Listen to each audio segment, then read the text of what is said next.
इस कार्यक्रम के पुण्यार्चक हैं श्रमण संस्कृति पाठशाला के प्रेरणा स्रोत एवं मार्गदर्शन स्वर्गीय पंडित श्री रतनलाल जी बेनाड़ा की पुण्य स्मृति में बेनाड़ा उद्योग लिमिटेड आगरा। श्रीमान नंदकिशोर श्रीमती शांता देवी जैन पहाड़िया, प्रमोद नीना जैन, सुनील निशा जैन पुत्र पुत्रवधू, अंकित इति जैन पौत्र पौत्रवधू, अक्षत जैन पौत्र, आद्विक जैन आन्या जैन पड़पौत्र पड़पौत्री एवं समस्त पहाड़िया परिवार, फर्म ARL इंफ्राटेक लिमिटेड, अक्षत अपार्टमेंट्स प्राइवेट लिमिटेड, जयपुर। श्रीमान नरेंद्र कुमार जी, श्रीमती पुष्पा देवी जी, श्रीमान सुरेश कुमार जी, श्रीमती ललिता देवी जी, श्रीमान प्रदीप कुमार जी, श्रीमती मंजू देवी जी, श्रीमान अनिल कुमार जी, श्रीमती संजू देवी जी, रेहाबाड़ी, गुवाहाटी, असम।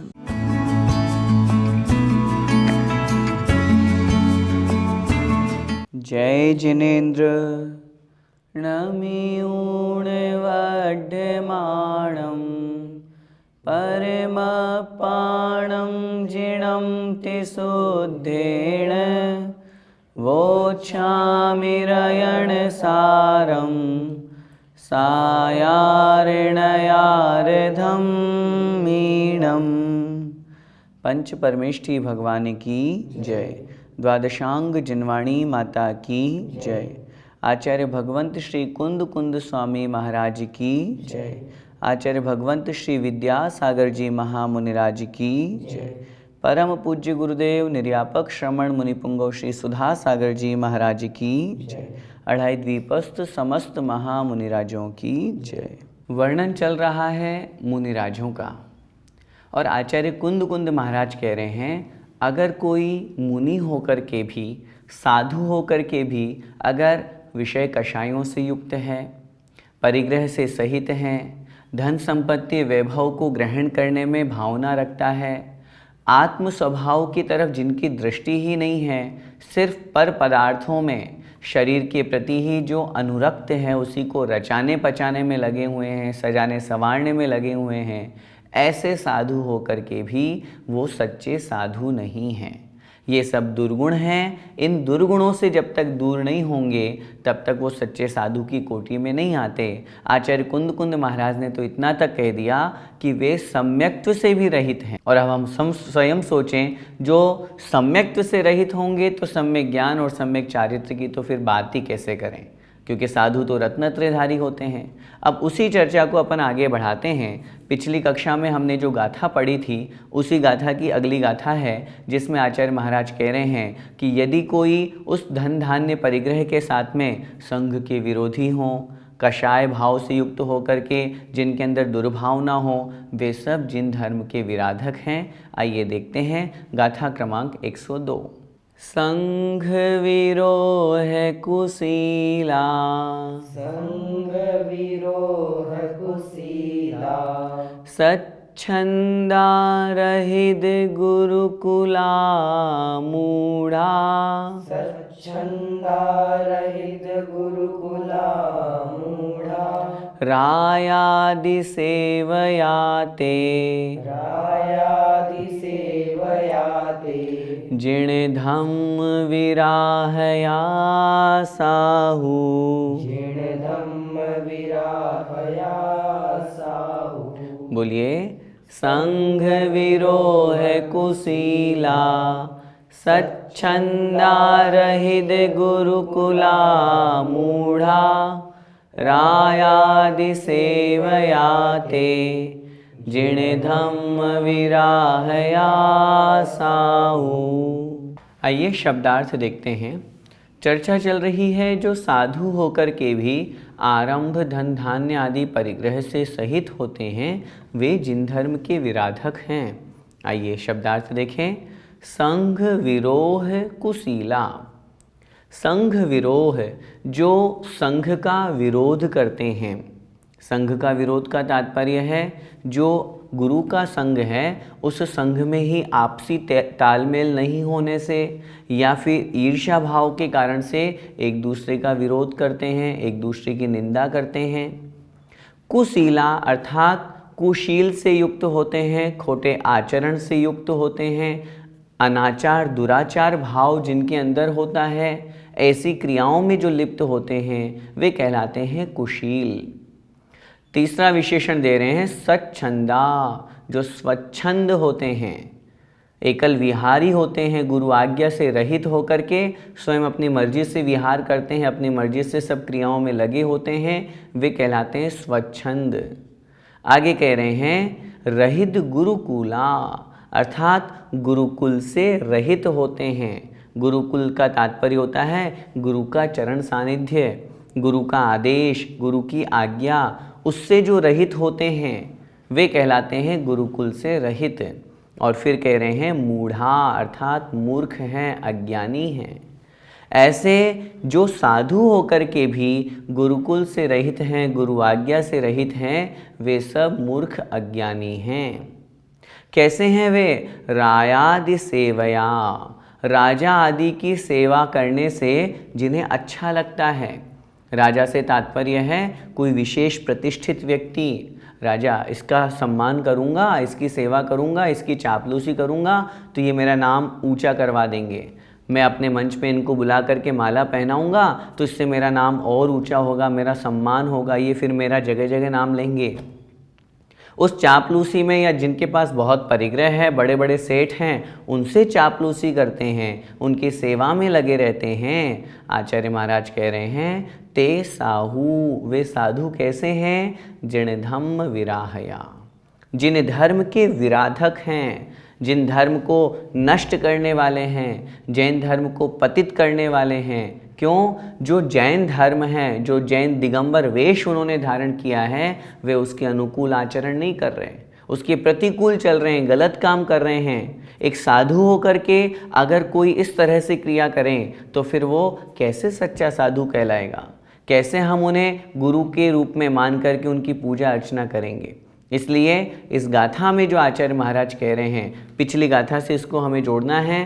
पहले जो हमने पढ़ा था कल की कक्षा में, आरंभे धन धन्य, धन संपत्ति वैभव को ग्रहण करने में जिनका मन होता है, हिंसा आदि क्रियाओं में जो लिप्त होते हैं, विषय कषायों से जो सहित होते हैं, ऐसे ही ये विशेषताएं समझना। जो संग का विरोध करते हैं, कुशील से युक्त होते हैं, स्वच्छंद प्रवृत्ति करते हैं, गुरु के समीप नहीं रहते, गुरु आज्ञा में नहीं रहते हैं, अज्ञानी होते हैं। और जो बड़े बड़े सेठ या राजा या प्रभावशाली व्यक्ति होते हैं, उनकी चापलूसी करना, उनकी सेवा चाकरी करना, उनकी विशेष प्रशंसा करना, जिससे वो उनके पास ज़्यादा आएंगे तो लोगों में और ज़्यादा उनकी प्रसिद्धि होगी, इस भावना से युक्त होते हैं, वे वास्तव में जिन धर्म के विराधक साधु हैं। भैया जी, स्वच्छंद मुनि से क्या तात्पर्य है? दो शब्द हैं, स्वतंत्रता और स्वच्छंदता।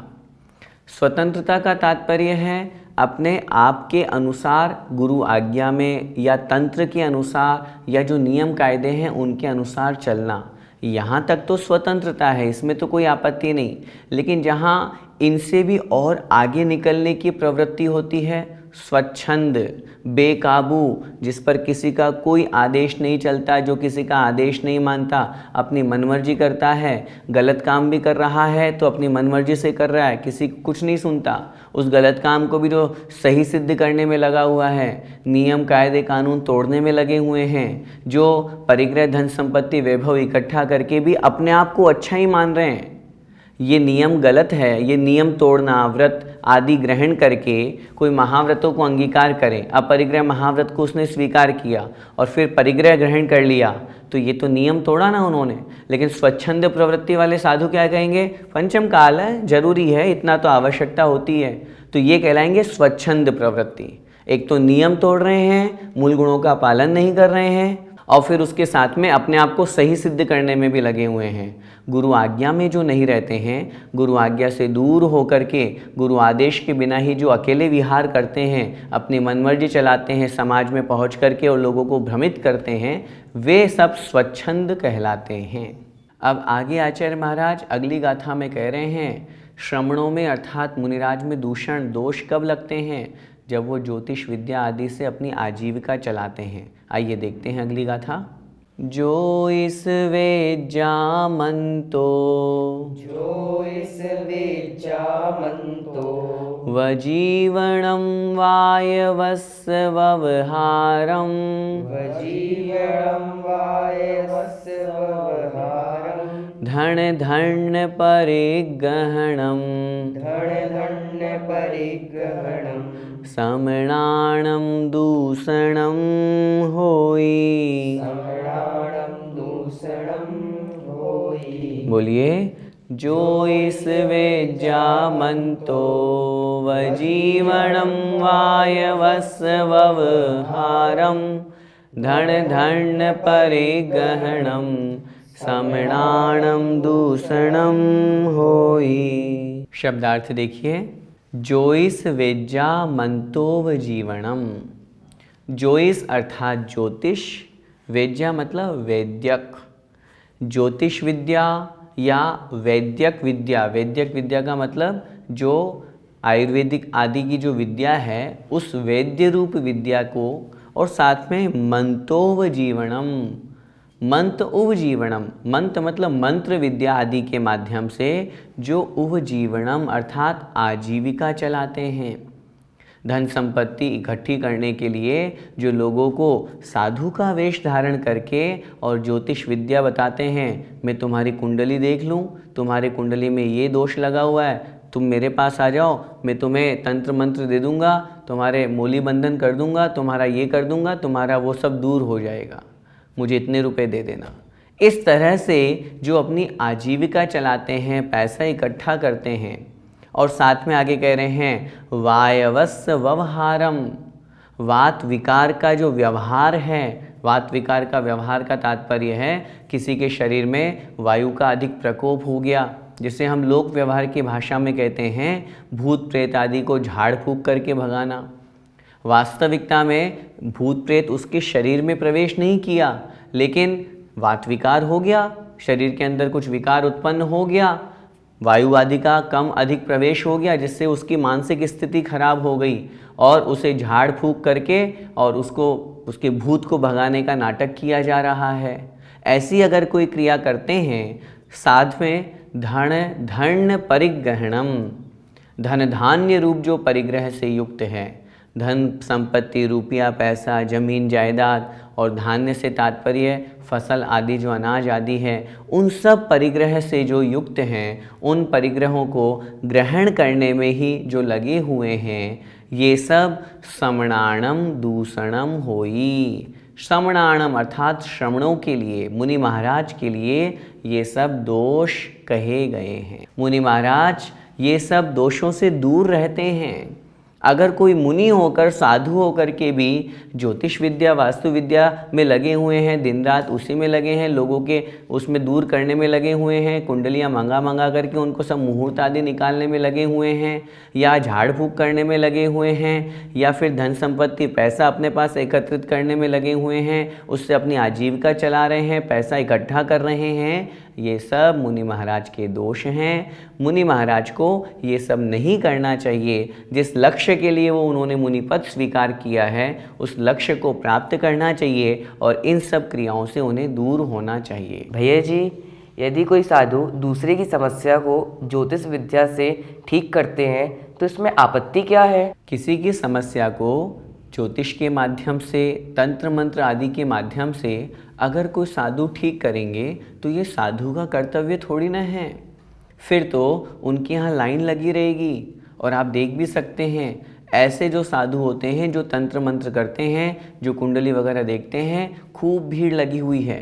अब उस भीड़ में क्या वो अपनी साधना कर पाएंगे? क्या अपना सामायिक, अपने आवश्यक कर्तव्यों का पालन कर पाएंगे? जहाँ लोग प्रसिद्धि होने लगती है, जहाँ लोग बहुत ज़्यादा जुड़ने लगेंगे, तो वो छोड़ देंगे अपना साधुपना। और आचार्यों ने लिखा, वो साधु बने हैं कि लोगों के दुख दर्द दूर करने के लिए बने हैं मुनि। मुनि बनने का उद्देश्य क्या है? आत्म कल्याण करना। हाँ, करुणा भाव अंदर है, उसकी कोई बात नहीं है, लेकिन इसका मतलब ये नहीं है कि हम लोगों की ये सब चीज़ें देखते रहें। हाँ, अगर कहीं पर किसी मंदिर का वास्तु ठीक नहीं है, अगर वहाँ की कमेटी, वहाँ के लोग आकर के महाराज लोगों से निवेदन करते हैं, तो वे मंदिर की अपेक्षा से वास्तु देख करके उसको ठीक करने का उपदेश दे सकते हैं, ताकि समाज में प्रगति हो, समाज की उन्नति हो। उस मंदिर में कहीं कोई दोष है, ज्योतिष की अपेक्षा, वास्तु की अपेक्षा, आगम को आधार लेकर के वो उपदेश दे सकते हैं। लेकिन व्यक्तिगत रूप से एक एक को देखना, उनको तंत्र मंत्र देना, ये साधु का कर्तव्य नहीं है। तो आज की कक्षा में हमने जो 2 गाथाएं पढ़ी उसमें हमने क्या समझा? कौन होते हैं जो साधु होकर के भी जिन धर्म के विराधक हैं, जो कषाय से युक्त होते हैं, जो धन धान्य परिग्रह से सहित होते हैं, जो अनाचार दुराचार से सहित होते हैं, कुशील को धारण करते हैं, अपने आत्म स्वभाव को प्राप्त नहीं करके सिर्फ व्रत गुणशील से रहित होकर के और संसार को बढ़ाने में जो लगे रहते हैं, वे जिन धर्म के विराधक साधु हैं। वास्तव में साधु का कर्तव्य ये थोड़ी ना है। साधु का मतलब ही क्या होता है? साधु शब्द का अर्थ ही होता है सज्जन, जो अच्छे व्यक्तित्व हों, जिनके अंदर दुर्गुण ना हो, जो गुणों के भंडार हो। और जहाँ ये दुर्गुण होंगे तो फिर वो साधु कैसे कहलाएंगे? और जब अपन नग्न दिगंबर साधु की बात करते हैं, गुरुओं की बात करते हैं, परमेष्ठी की बात करते हैं, तब तो वे इतने महान और महान पूज्य हैं कि उनकी बात ही क्या कहें। इसीलिए आचार्य कुंदकुंद महाराज इस गाथा में कह रहे हैं, यदि कोई उस दिगंबर वेश को धारण करके तंत्र मंत्र विद्या में लगा हुआ है, किसी का बुरा करने में, किसी का भला करने में लगा हुआ है, तो पहले पढ़ के आए थे हम कि साधु तो ऐसा नहीं करते। साधु तो सम सत्तु बंधु वग्गो, सभी उनके लिए बराबर हैं। वो किसी का बुरा क्यों करेंगे? किसी को नंबर बता दिया, किसी को क्या बता दिया, किसी को ज्योतिष विद्या में कुंडली में कुछ बता दिया, तुम्हारे ये ग्रह लगा हुआ है, इसके दूर करने के लिए, निवारण के लिए तुम ये मंत्र का जाप करो। आजकल नवग्रह की बहुत सारी बातें होने लगी है, नवग्रह को मान करके भगवान के अनुसार उनको बना दिया जाता है। तो ये सब चीज़ें ठीक नहीं हैं, साधु का ये कर्तव्य नहीं है। इसीलिए आचार्य कुंदकुंद महाराज कह रहे हैं, जो साधु होकर भूत प्रेत उतारने में या परिग्रह को इकट्ठा करने में लगे हों, वे साधु के दोष हैं। ऐसे साधुओं से हमें बचना चाहिए। इनको पढ़ कर के हमें समझना है सच्चे साधु का क्या स्वरूप। और जो सच्चे साधु हैं उनको बारंबार प्रणाम, और अगर ऐसे दूषित साधु हैं उनसे हम दूरी बना करके अपने सम्यक्त्व को सुरक्षित रखें। हम सब उस सम्यक्त्व को प्राप्त करें। इसी मंगलमय भावना के साथ बोलिए द्वादशांग जिनवाणी माता की जय हो। जय जिनेन्द्र।